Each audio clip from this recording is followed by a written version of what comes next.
사랑의 샘 평화의 소리 KCR 11시 종합뉴스. 뉴질랜드 뉴스입니다. 오늘 새벽 2시경 망가리산에서 산불이 발생해 소방대원들은 밤새 진압 작업을 하고 있는 것으로 알려졌습니다.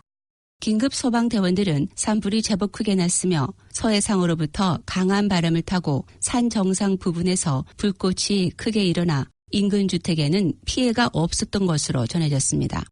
아침까지 불길은 잡혔으나 아직까지 완전히 진화된 것은 아닌 상태로 3명의 소방대원들이 현장에 남아 상황을 정리하고 있는 것으로 알려졌습니다. 인근 주민들에게는 산불의 직접적인 피해는 없었으나 연기와 냄새로 새벽에 잠을 깬 것으로 많은 사람들이 SNS를 통해 전했습니다. 월요일에 있었던 와카리 화이트 아일랜드 섬의 화산 폭발로 6번째로 사망자가 나타났습니다. 아직까지 8명이 확인되지 않으면서 섬에서 사망했을 것으로 추정되고 있습니다. 지금까지 30명이 대부분 화상으로 크라이스처치와 헛밸리, 와이카톡 그리고 미들모어 병원에서 치료를 받고 있는 것으로 알려졌습니다. 화산 폭발 당시 47명이 섬 위에 있었던 것으로 알려졌으며 30명은 병원에서 치료를 받고 있습니다. 아직까지도 화산 폭발 후 남아있는 유독한 가스들로 섬으로의 접근이 허용되지 않고 있으며 경찰은 드론을 이용해 가스 수준을 확인한 후 남아있을 것으로 추정되는 시신들을 수습할 예정으로 밝혔습니다. 강도 5.3의 지진이 기스본에서 발생했으며 피해나 쓰나미 위협은 없다고 뉴질랜드 시민안전국에서 밝혔습니다. 이번 지진의 진앙은 기스본 남쪽 20km, 지하 29km 지점이며 화이트 아일랜드 화산 분출과는 관계가 없다고 지질지획연구소에서 밝혔습니다. 레헤트 스톨츠 기스본 시장은 카운실 직원들이 외딴 지역 사회에 연락하고 피해가 있는지 확인 중이라면서 시장 본인도 지진 발생 시 운전 중이었고 자신의 자동차가 좌우로 한동안 흔들렸다고 말했습니다.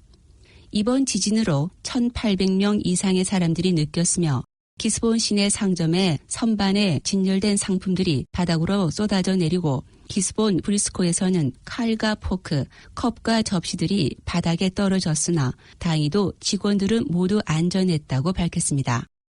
지질지획연구소에 따르면 쓰나미 위험은 없으나 모든 사람들이 지진이나 쓰나미 발생 대비 대책 계획을 잘 수립해 실전에 실행할 수 있도록 해야 한다고 말했습니다.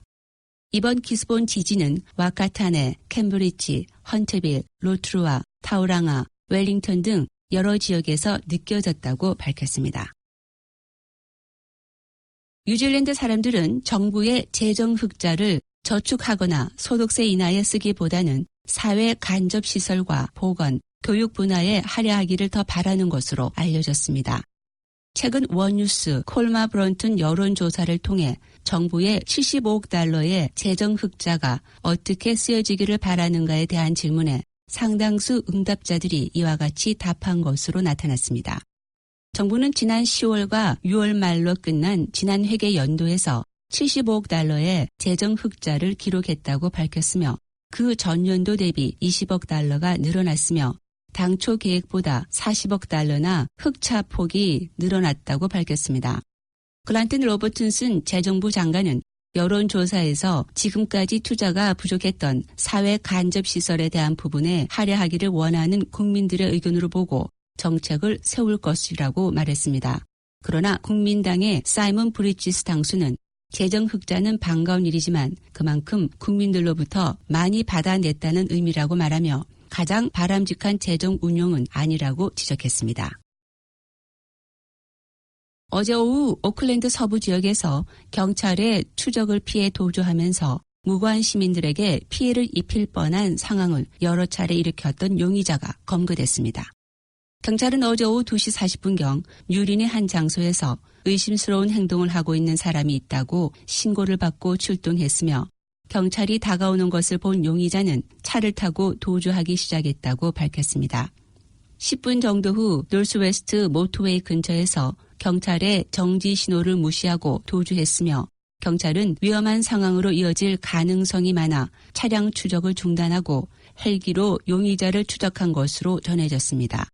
도주하는 동안 용의자의 차량은 일반 시민들에게 큰 사고를 일으킬 뻔한 상황을 여러 차례 일으켰으며 도로 위에 비상 설치한 스파이크에 서너 번 걸려 차량으로 도주가 불가능해지자 마누레와의 클랜던 파크 지역에서 차를 버리고 뛰어서 도주하다가 경찰에 검거된 것으로 알려졌습니다. 경찰은 검거된 용의자에 대해 조사를 진행 중이라고만 전했습니다. 어제 웰링턴에서 보다폰 뉴질랜드는 웰링턴 일부 지역과 오클랜드, 크라이처치, 퀸스타운 등의 일부 지역에서 공식적으로 5G 서비스를 시작하는 행사를 열었습니다. 이로써 뉴질랜드는 22번째로 5G 서비스를 하게 됐으며 보다폰 뉴질랜드는 노키아사와의 협력 관계로 웰링턴과 오클랜드, 크라이처치, 퀸스타운 등의 일부 지역에서 5G 서비스를 제공한다고 밝혔습니다. 어제 행사에서 보다폰의 제인신 파리스 대표는 공식적으로 새로운 통신 기술 시대가 시작됐다고 말하며 지금 4G 서비스보다 5배에서 10배나 빠른 속도로 모바일 데이터를 활용할 수 있을 것으로 전했습니다. 일반 소비자들은 5G 서비스에 대해 최신형 모델만이 가능한 것으로 전해졌으며 보다폰의 파트너인 삼성의 갤럭시 노트 10 플러스 또는 절약형 A90 5G로 5G 서비스를 쓸 수 있으며 애플사는 아직 공식적으로 5G 서비스용 제품을 소개하지 않고 있는 것으로 알려졌습니다. 오늘의 환율 정보입니다. 뉴질랜드 달러와 대비 원화의 기준 환율은 780원 28전, 한국에서 보낼 때 788원 08전, 한국에서 받을 때 772원 48전입니다. 끝으로 날씨입니다. 오클랜드 오늘은 대체로 맑겠습니다. 낮 최고 기온은 22도로 예상됩니다. 목요일인 내일은 대체로 맑겠으나 오후에는 소나기가 오는 곳도 있겠습니다. 아침 최저 기온은 16도, 낮 최고 기온은 25도로 오늘보다 높겠습니다. 지금까지 김유정, 임명숙이었습니다.